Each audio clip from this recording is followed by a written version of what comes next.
15 മാസം നീണ്ടുനിന്ന യുദ്ധത്തിന് അന്ത്യം കുറിച്ച് ഇസ്രായേൽ ഹമാസ് സമാധാന കരാർ ഔദ്യോഗികമായി പ്രഖ്യാപിച്ച് അമേരിക്കൻ പ്രസിഡന്റ് ജോ ബൈഡൻ.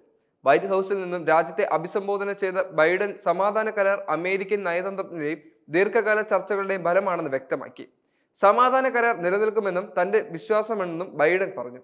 സമാധാന കരാർ ആദ്യഘട്ടത്തിൽ കാലാവധി 42 ദിവസമാണ്. 6 ആഴ്ചകൾ ശേഷം രണ്ടാം ഘട്ടത്തിലേക്ക് കടക്കും. അത് ഇസ്രായേൽ ഹമാസ് യുദ്ധത്തിന്റെ അവസാനമായിരിക്കുമെന്നും ബൈഡൻ പറഞ്ഞു.